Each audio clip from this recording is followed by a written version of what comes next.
नामांतराच्या मुद्द्यावरून राजकीय वातावरण अधिक तापण्याची शक्यता आहे। औरंगाबादच्या नामांतराविरोधात एमआयएमचे खासदार इम्तियाज जलील यांनी आक्रमक भूमिका घेतली आहे। छत्रपती संभाजीनगर नावाला विरोध दर्शवण्यासाठी जलील यांनी बेमुदत साखळी उपोषण सुरू केलं। मात्र जलील यांचं आंदोलन वेगळ्याच कारणानं वादात सापडलं।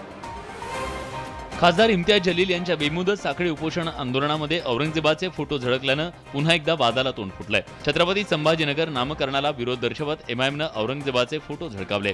औरंगाबाद कृती समितीच्या माध्यमातून हे आंदोलन सुरू आहे। यात कुठल्याही पक्षाचे बॅनर नाही, मात्र औरंगजेबाचे फोटो झळकल्यानं नवा वाद निर्माण झालाय। औरंगजेबाच्या फोटोमुळे नामांतरापासून सुरू झालेल्या आंदोलनाला वेगळं बळण लागलंय। या फोटोवरून जलील यांच्यावर ठाकरे गटानं जोरदार हल्ला केलाय। तसंच स्वराज्याच्या शत्रूंचा पुळका कशासाठी असा संतप्त सवाल सामान्यांकडून उपस्थित केला जातोय।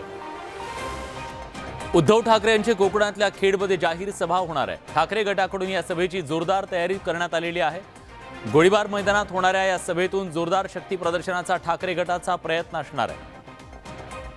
उद्धव ठाकरे यांची रत्नागिरीतल्या खेडमध्ये उद्या सभा होणार आहे। ठाकरेंच्या या सभेसाठी मुस्लिम समाज एकवटलाय। या सभेला मुस्लिमांनी मोठ्या संख्येने उपस्थित राहावं असं आवाहन मराठी मुस्लिम सेवा संघाचे अध्यक्ष फकीर ठाकूर यांनी केलंय। या संदर्भातलं एक पत्रक मुस्लिम समाजाकडून काढण्यात आलंय। उद्धव ठाकरे लोकशाही आणि संविधान वाचवणारे नेते असा उल्लेख या पत्रकात करण्यात आलाय। ठाकरे यांच्या सभेत राष्ट्रवादीचे माजी आमदार संजय कदम शिवबंधन हाती बांधणार आहेत। त्यामुळे उद्धव ठाकरे यांचा गट अधिक सक्षम होणार असल्याची चिन्ह आहेत। शिवाय मुस्लिमांना या सभेला मोठ्या संख्येने उपस्थित राहण्याचं आवाहन करण्यात आलंय।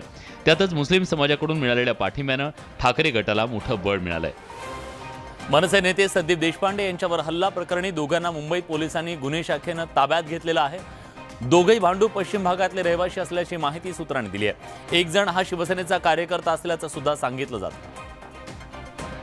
मनसेचे नेते संदीप देशपांडे यांच्यावर शुक्रवारी शिवतीर्थावर मॉर्निंग वॉक करताना हल्ला करण्यात आला होता। संदीप देशपांडे यांच्यावर झालेल्या हल्ल्याचं सीसीटीव्ही फुटेज पोलिसांच्या हाती लागलंय।